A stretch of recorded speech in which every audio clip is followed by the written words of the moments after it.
waa'ee ji'a Ramadaanaa fi ayyaana Iidaa irratti gabaasa bal'aa guyyaa waariyoo irra dhageessu.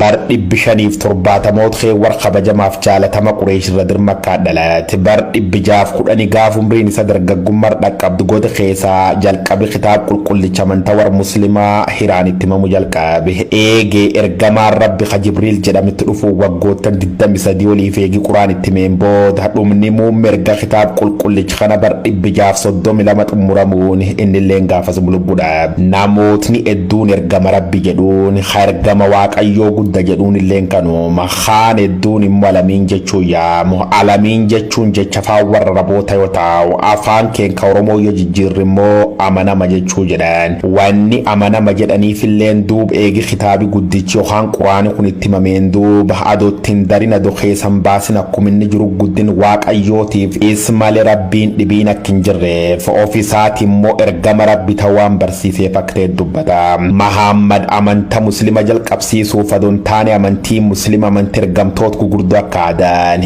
Ibraahim Muusaa Isaa ergamtoota dhibii haaromsuuf akka dhuuf barsiisota amantaa war muslima gurguddoo irra gabaa'u rabbiin hin jirre rabbi malee Muhammad immoo ergama rabbiiti ar-rasuul yookaan rasuul Allah kanaaf sunna yookaan jireenyi isa fakkeenyummaa gaarii qabu hordofuun jireenyi bara argachuu wanni jedha kitaaba war muslimoota guddichi Quraan keessatti fallaf kaamte jirti hundarraa jiraatu نقاب رحمني يا توكي جاكين دين قبل يا رحماني نملك سيدون يا ديني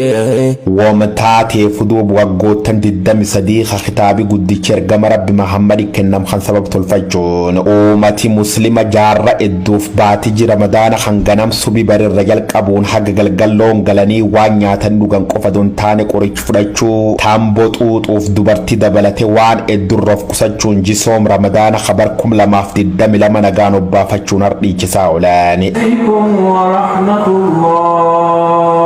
Islam jedhamte jannatu guddaya dhaaluuf seerot shanan Islaama jechuun the 5 pillars of Muslim jedhaman kabajuun dirqamta soomaaf salaat haajiif zakka baasu qofa don taane rabbiin tokkichi guddaya gubbaa Muhammad immoo ergama isa qulqullichi ta'uu amanu qabdaa jedha warri kun shanan yeroo baay'ee salaat zakkaat shaawiyaan shahaadaaf haaji jechuun beekaman ganam boru arba subi nyaatte galgal gaaf loon galan afaanii taguyya keessa yeroo shani salaade war walti mufatteen cufaan haawu jette isaan illee dhiifam gaaba ta dureessi yeessa qoodee yeessi man dureessaati fidaama namni islaama hundi jira Ramadaana kan soomuun dirqamtaatullee warri ilaalchi godhamuuf hin dhabamuu jedhaan teemmirii nyaati jaalatama yoo taatu hundu agumnisaa waan qabsooratee addunyaa bilafaatiif aakhira gareetiif fal barbaadat Ramadaani jikennaati dhumi jira Ramadaana iidii jedhu iid mubaarak ayyaan gaarii